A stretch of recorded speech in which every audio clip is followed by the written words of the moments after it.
नमस्कार विद्यार्थी मित्रांनो, सायन्स अँड टेक्नॉलॉजी पार्ट 1 इयत्ता 10वी. पहिलं प्रकरण जे आहे लॉज ऑफ ग्रॅव्हिटेशन, या प्रकरणातील जे एक्झरसाइज आपल्याला दिलेली आहे त्या एक्झरसाइज मधील क्वेश्चन नंबर 5 म्हणजेच काही उदाहरणांचा न्यूमेरिकल्सचा आज आपण अभ्यास करणार आहोत. काय दिलंय बघा उदाहरण. क्वेश्चन नंबर 5 आहे सॉल्व द फॉलोइंग एक्झाम्पल्स. त्यामधलं पहिलं उदाहरण जे दिलंय ते असं आहे, an object takes 5 seconds to reach the ground from a height of 5 meter on a planet. एक प्लॅनेट आहे आणि त्या प्लॅनेटच्या सरफेसवरती एक ऑब्जेक्ट येणार आहे. किती वेळानंतर? 5 सेकंदानंतर. आणि ते सध्या किती उंचीवरती आहे? त्या प्लॅनेट पासून 5 मीटर एवढ्या उंचीवरती आहे. तर फाइंड आउट काय करायचं आहे, what is the value of G on the planet. मग त्या प्लॅनेटवरती जी ची व्हॅल्यू काय असेल हे आता या ठिकाणी आपल्याला फाइंड आउट करायचं आहे. विद्यार्थी मित्रांनो, विज्ञानातील न्यूमेरिकल्स सोडवत असताना पहिल्यांदा काय दिलेलं आहे आणि काय फाइंड आउट करायचं आहे हे आपल्याला माहित असणं आवश्यक आहे. मग for that here we can write as given, GIVEN, given. what is the given things? Number 1 is S. What is S? S म्हणजेच डिस्प्लेसमेंट. बरोबर आहे. डिस्प्लेसमेंट म्हणजे काय, तर ती वस्तू किती उंचीवरती आहे. तर ह्या उदाहरणामध्ये उंची किती दिलेली या ठिकाणी? 5 मीटर. त्यानंतर त्या ऑब्जेक्टला सरफेस पर्यंत पोहोचण्याकरता जो कालावधी आहे तो किती दिलेला आहे बरं? T is equal to what? 5 second. And what we have to find here? Value of G. G ची व्हॅल्यू आपल्याला फाइंड आउट करायची आहे. म्हणजेच आपल्याला दिलेलं आहे एस, टी आणि जी आपल्याला फाइंड आउट करायचा आहे. So using the equation given by Newton we have S is equal to half G T square. या ठिकाणी जर का आपण किमती टाकल्या तर S is equal to 1/2 multiplied by value of G is find out करायची आहे. बरोबर आहे. टाइम किती दिलेला आहे आपल्याला? 5. इथे आपण एस ची व्हॅल्यू पुटअप करून घेऊया. हा सुद्धा 5 आपण या ठिकाणी कन्सिडर करूया. थोडासा चेंज लक्षात घ्या एस आणि 5 मधला. या ठिकाणी 5 असं सरळ रेषा काढली. सो व्हॅल्यू पुटअप केल्या आपण. एस च्या ऐवजी टाकली 5, जी ची फाइंड आउट करायची आहे आणि टी ची टाकली आपण त्या ठिकाणी 5. T square, so it becomes 5 square. So what we get? 5 is equal to 1/2 into G into 25, isn't it? पुढे मॅथमॅटिकली सॉल्व करूया. काय मिळतंय आपल्याला बघा. 5 is equal to 25 G upon 2. बरोबर आहे. म्हणजेच G is equal to we can write 10/25. So again G is equal to, संक्षिप्त रूप देऊया, 5 2 जा 10, 5 5 जा 25. सो याला जर का आपण डिवाइड केलं तर we get the answer as 0.4 metre per second square. म्हणजेच या ठिकाणी 2 डिवायडेड बाय 5 कच्च्या कामामध्ये या ठिकाणी आपण अशा पद्धतीने करू शकतो. 2 डिवाइड बाय 5 भाग जात नाही म्हणून पॉइंट, इट बिकम्स 0. 5 4 जा 20. 0 0. So what is the value of G there? G is equal to 0.4 metre per second square. म्हणजे त्या प्लॅनेटवरती असणारी जी जी ची किंमत आहे ती जी ची किंमत किती मिळाली आपल्याला? 0.4. And that we have to find. म्हणजे बघा दिलेली गोष्टी होती आपल्याला एस, टी आणि जी फाइंड आउट करायचा होता. फॉर्म्युला कोणता यूज केला आपण? S is equal to half G T square. S ची व्हॅल्यू पुटअप केली 5, टी ची व्हॅल्यू पुटअप केली 5 आणि सर्व संपूर्ण उदाहरण सोडवत गेलो. शेवटचं फायनल आन्सर आपल्याला काय मिळालेलं आहे? 0.4 metre per second square. Getting this point? Now coming towards the second problem. दुसरं उदाहरण बघूया आता काय दिलेलं आहे तर the radius of a planet A is half of the radius of the planet B. If the mass of A is ma, what must be the mass of B so that the value of G on B is half that of its value on A? उदाहरण थोडं मोठं आहे, अर्थ नीट लक्षात घ्या. The radius of planet A is half the radius of planet of B. म्हणजे दोन planets आहेत A आणि B. या दोन प्लॅनेट्सच्या ज्या रेडियस दिलेल्या आहेत त्या दोघांमध्ये काहीतरी रिलेशनशिप आपल्याला या ठिकाणी मांडलेली आहे. काय म्हटलं त्यांनी? Radius of planet A is half of radius of planet B. म्हणजे जर का आपण या ठिकाणी असं कन्सिडर केलं की R A is the radius of planet A, then R B is the radius of planet B. मग समीकरण काय सांगतं या ठिकाणी की radius of planet A is half of planet B. So R A is equal to we can write as R B upon 2. बरोबर आहे का? की radius of A is equal to half of that of B. म्हणजे बीच्या रेडियसच्या ती कशी आहे? Half आहे. मग मॅथमॅटिकली याला आपण थोडंसं रिअरेंज करूया. काय मिळेल आपल्याला बघा? 2 R A is equal to R B. बरोबर आहे. पुन्हा पहिला अरेंज करूया आपण. R A upon R B is equal to 1 upon 2. बरोबर आहे का? पहा, R A into 2 2 R A, R B into 1 1 R B. Okay. Similarly आपल्याला आणखी या ठिकाणी काय माहिती दिलेली आहे बघा मास विषयी. If the mass of planet A is ma, so we can write here mass of planet A is equal to ma. Okay, and that of mass of planet B is equal to M B. पण हे आपल्याला find out करायचं आहे. काय म्हटलं त्यांनी? पहा, what must be the mass of B असं आपल्याला फाइंड आउट करायचं आहे. मग एम बी ही आपल्याला फाइंड आउट करायची आहे. ग्रॅव्हिटेशन जीच्या बाबतीमध्ये आपल्याला एक माहिती दिली आहे त्यांनी त्या ठिकाणी. G on B is half of its value on A. म्हणजे ज्याप्रमाणे आपण रेडियसच्या विषयी मांडलं तशाच प्रकारे आपण जीच्या व्हॅल्यू विषयी देखील मांडू शकतो. कशा पद्धतीने? बरं बघा, जी B is equal to GA upon 2. बरोबर आहे का? पहा, the value of G on B is half that of its value on A. म्हणजे GB is equal to GA upon 2. So जसं हे सोडवलंय तशा पद्धतीने याला सुद्धा रिअरेंज करूया. काय मिळेल आपल्याला बघा? 2 GB is equal to GA. Okay. So again याला रिअरेंज करूया. G B upon G A is equal to 1 upon 2. Getting this point? So आता आपल्याला फाइंड आउट करायचं या ठिकाणी मास ऑफ बी याकडे आपल्याला वळायचं आहे.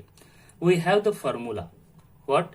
जी is equal to G M upon R square. ठीक आहे.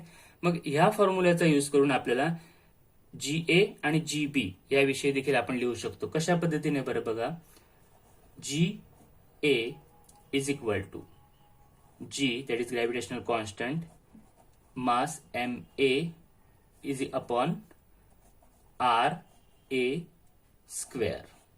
बरोबर आहे. तसंच जी बी करिता लिहा. G B is equal to G M B upon R B square. Right? So if we go for GB upon GA, जर का आपण GB upon GA अशा पद्धतीने जर मांडलं, म्हणजेच ह्या GB ला GA च्या व्हॅल्यूने जर डिव्हाइड केलं तर आपण कसं रिअरेंज करू शकतो याला? बघा, G mb upon rb square upon gma upon RA square. काय केलं आपण? सिम्पली या GB आणि GA च्या व्हॅल्यूज या ठिकाणी पुटअप केल्या. याला पुन्हा आपण आता कन्वर्ट करूया मॅथमॅटिकली. बघा काय होतं, ह्याला जर आपण, हे सध्या हे कसं आहे, डिव्हिजनच्या फॉर्म मध्ये आहे. If we go for inverse, how we can write it? Suppose GMB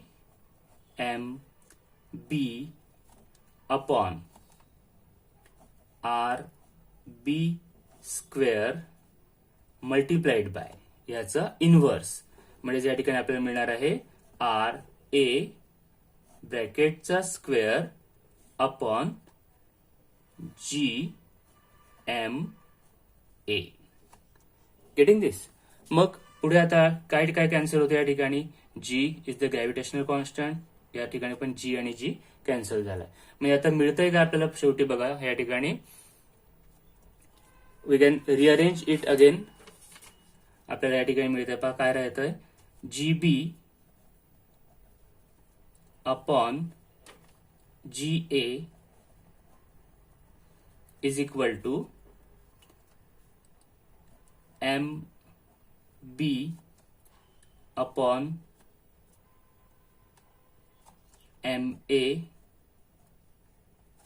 multiplied by, बघा MB अपॉन MA, G आणि G कॅन्सल झालाय, multiplied by RA square upon RB square. ठीक आहे. Now we have the values of RA upon RB, GB upon GA. Now put these values. How we can write here? as 1 upon 2 is equal to MB upon MA into 1 upon 2 square. Okay, again we can get it as like this. 1 upon 2 is equal to 1 upon 4, 1 चा square 1, 2 चा square 4 into MB upon MA, right? Mog therefore we can write it as like this. 1 upon 2 is equal to MB upon 4MA. बरोबर आहे. Cross multiplication करूया. 4MA is equal to 2MB. So for the value of MB, that जी की आपल्याला find out करायची आहे, MB is equal to 4MA upon 2. So final answer we can write it as MB is equal to twice of MA. MB is equal to twice of MA. म्हणजे या ठिकाणी जे एक महत्वाचं रिलेशनशिप दिलेलं होतं रेडियसच्या बाबतीतलं आणि G च्या बाबतीतलं, या दोघांचा यूज करून आपण MB mass of that planet is equal to twice of MA हे उदाहरण या ठिकाणी आपण सोडवलेलं आहे. आता वळूया पुढच्या उदाहरणाकडे. See the mass and weight of an object on earth are 5 kg and 49 Newton. म्हणजेच एक ऑब्जेक्ट आहे की ज्याचं मास आहे 5 kg आणि ज्याचं वेट आहे 49 न्यूटन. म्हणजे या ठिकाणी आपण लिहू शकतो माहिती गिव्हन. काय दिलेलं आहे? Mass is equal to 5 kg. Okay. Then what is the weight given? W is equal to 49 Newton. Then what will be their values on the moon? Assume that the acceleration due to gravity on the moon is 1/6 of that on the earth. म्हणजे या ठिकाणी आपण जर का असं लिहिलं मास on earth असं आपण याला करूया, ME म्हणूया आणि याला WE करूया. बरोबर आहे की हे वेट कुठलं आहे अर्थवरचं, हे मास कुठलं आहे अर्थवरचं. So ME is equal to 5 kg, WE is equal to 49 g. मग आपल्याला फाइंड आउट काय करायचं आहे या ठिकाणी, what will be their values. मी या दोघांच्याही व्हॅल्यूज कुठल्या पण M on moon is equal to question mark and W on moon is equal to question mark. ह्या दोन व्हॅल्यूज आपल्याला फाइंड आउट करायच्या आहेत. ह्या दोन व्हॅल्यूज आपल्याला दिलेल्या आहेत, पण यासोबतच एक रिलेशनशिप महत्वाची आपल्याला या ठिकाणी दिलेली आहे अबाउट द जीच्या व्हॅल्यू विषयीची. काय दिली आहे बरं ती, की gravitation acceleration due to gravity on moon is 1/6 of that of the earth. म्हणजे आपण जर काय असं या ठिकाणी कन्सिडर केलं की gravity on moon G on moon is equal to 1/6 of GE. So we can write it as GE upon 6. म्हणजे अर्थवरची जी काही ग्रॅव्हिटीची व्हॅल्यू आहे त्याच्या 6th पार्ट ही व्हॅल्यू कोणाची येते तर ग्रॅव्हिटी ऑन मूनची येते. सो मागील उदाहरणाप्रमाणे जर का आपण याला पुन्हा रिअरेंज केलं तर आपल्याला काय मिळतं बघा, 6GM is equal to GE. Right. So if we write it again we get GM upon GE is equal to 1 upon 6. GM upon GE is equal to 1 upon 6. मग we have the formula. आता या ठिकाणी आपल्याला जे values find out करायचे आहे कोणती आहे, एक आहे मासची आणि एक आहे वेटची. विद्यार्थी मित्रांनो, we know that mass is always same for every place. म्हणजे प्रत्येक वस्तूचं जे काही मास असतं हे मास तुम्ही कोणत्याही प्लॅनेटवर जर गेलात तर ते कसं राहतं बरं, सेम राहतं. याचा अर्थ काय होतो या ठिकाणी की जे मास अर्थवरती आहे त्या ऑब्जेक्टचं 5 kg तेच कुठे राहणार आहे बरं, मूनवरती सुद्धा राहणार आहे. याचाच अर्थ काय की M मास ऑन मून हे सुद्धा काय राहणार आहे 5 kg. म्हणजे आपला पहिला पार्ट या उत्तराचा जो आहे तो या ठिकाणीच फिनिश होऊन जातो की दोघांचे मास कसं राहतं, सेम राहतं. आता प्रश्न येतोय फक्त WMच्या व्हॅल्यूला आपल्याला फाइंड आउट करायचं आहे. मग वी हॅव द फॉर्म्युला. कोणता फॉर्म्युला आहे बरं आपल्याकडे या ठिकाणी लक्षात घ्या. We have the formula like W is equal to MG. कोणता फॉर्म्युला आहे आपल्याकडे, W is equal to M into G. जर का आपण या व्हॅल्यू या ठिकाणी पुटअप केल्या तर WM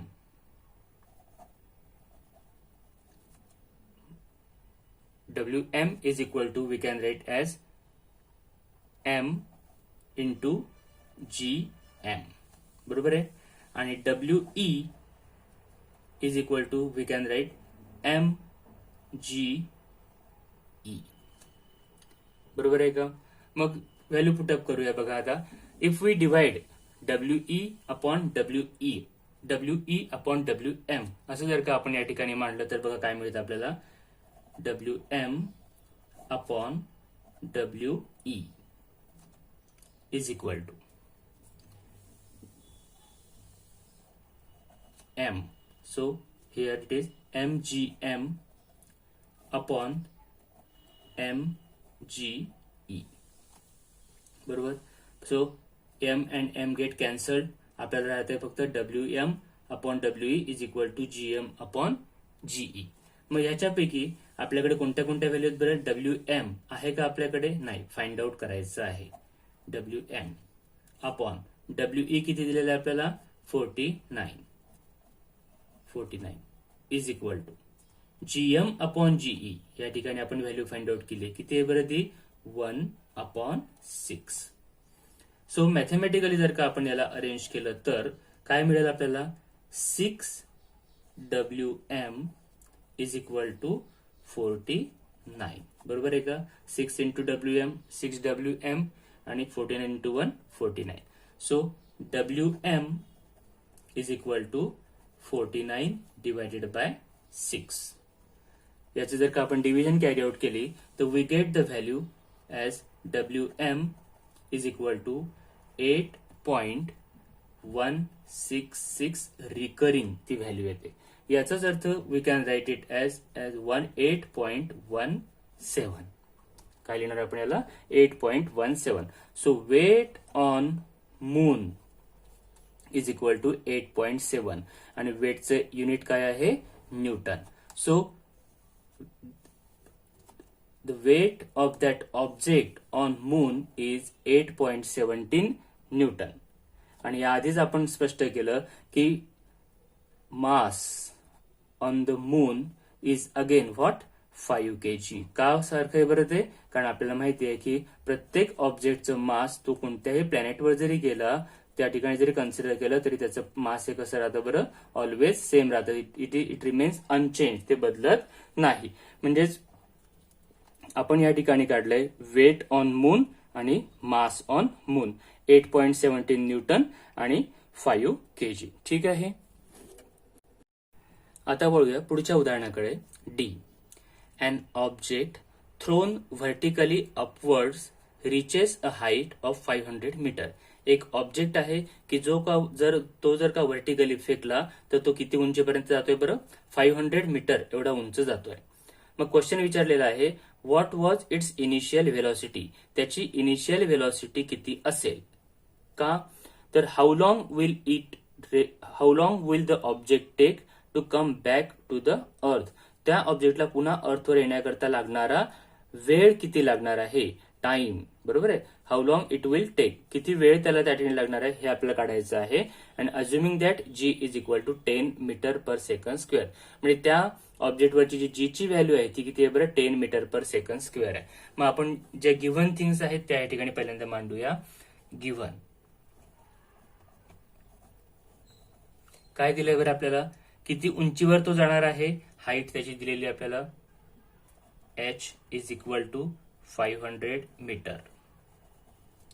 ओके. त्याची फायनल व्हेलॉसिटी आपल्याला सुरुवातीला काय करायची, त्याची initial velocity, it means U ची व्हॅल्यू आपल्याला फाइंड आउट करायची आहे. इनिशियल व्हेलॉसिटी त्याची किती असेल ती फाइंड आउट करायची आहे. जी आपल्याला दिलेला आहे त्या प्लॅनेटवरचा किती आहे बरं, 10 metre per second square. 10 metre per second square. And friends, जेव्हा आपण त्याला उंच फेकणार आहोत त्याची नंतर काहीतरी अंतिम वेग किंवा फायनल व्हेलॉसिटी ही राहणार आहे. बट सिन्स आता सध्या ती डिफाईन करू शकत नाही, so we consider it as a 0. v is equal to 0. आणि आपल्याला आणखी काय काढायचं आहे, टाइम टेकन. त्याला पुन्हा परत पृथ्वी त्या प्लॅनेटवरती येण्याकरता जो काही कालावधी लागणार आहे तो देखील आपल्याला फाइंड आउट करायचा आहे. म्हणजेच आपल्याला फाइंड आउट करायचा आहे time for going upward plus time for coming downward is equal to question mark. म्हणजे हा टाइम सुद्धा आपल्याला या ठिकाणी फाइंड आउट करायचा आहे. So we have the first equation given what it is, V square is equal to U square plus 2as. हे equation आपल्याकडे आहे. मग आता ह्या इक्वेशन मध्ये जर का आपण व्हॅल्यूज पुटअप केल्या तर व्ही स्क्वेअर म्हणजे that is simply 0 is equal to U square we have to find out plus. आता ह्या ठिकाणी विद्यार्थी मित्रांनो आपल्याला ए आणि एस ह्याच्याऐवजी आपल्याला वेगळ्या टर्म्स यूज करायच्या आहेत. ए ज्याला आपण एक्सेलरेशन म्हणतो, पण आता या ठिकाणी ते त्या प्लॅनेटवरचं एक्सेलरेशन ड्यू टू ग्रॅव्हिटी आहे. So we can write it as 2 into negative G into H असं आपण याला म्हणूया. एच म्हणजेच काय तर त्याची उंची, किती उंचीवर तो गेला म्हणजे त्याची डिस्प्लेसमेंट किती झाली आहे. म्हणजे ह्या एसच्या ऐवजी आता आपण काय पुटअप करणार आहोत, या ठिकाणी एच पुटअप करणार आहोत. म्हणजेच आपण इथे याला असं लिहू शकतो 0 is equal to U square minus 2gh. बरोबर आहे. पुन्हा अरेंज करूया त्याला आपण, काय मिळेल आपल्याला बघा, U square is equal to 2gh. U square is equal to 2gh. मग put up the values. U square आपल्याला फाइंड आउट करायचा आहे 2 मल्टिप्लाइड बाय जी दिला आपल्याला त्यांनी किती 10. What is the value of height h 500. Okay.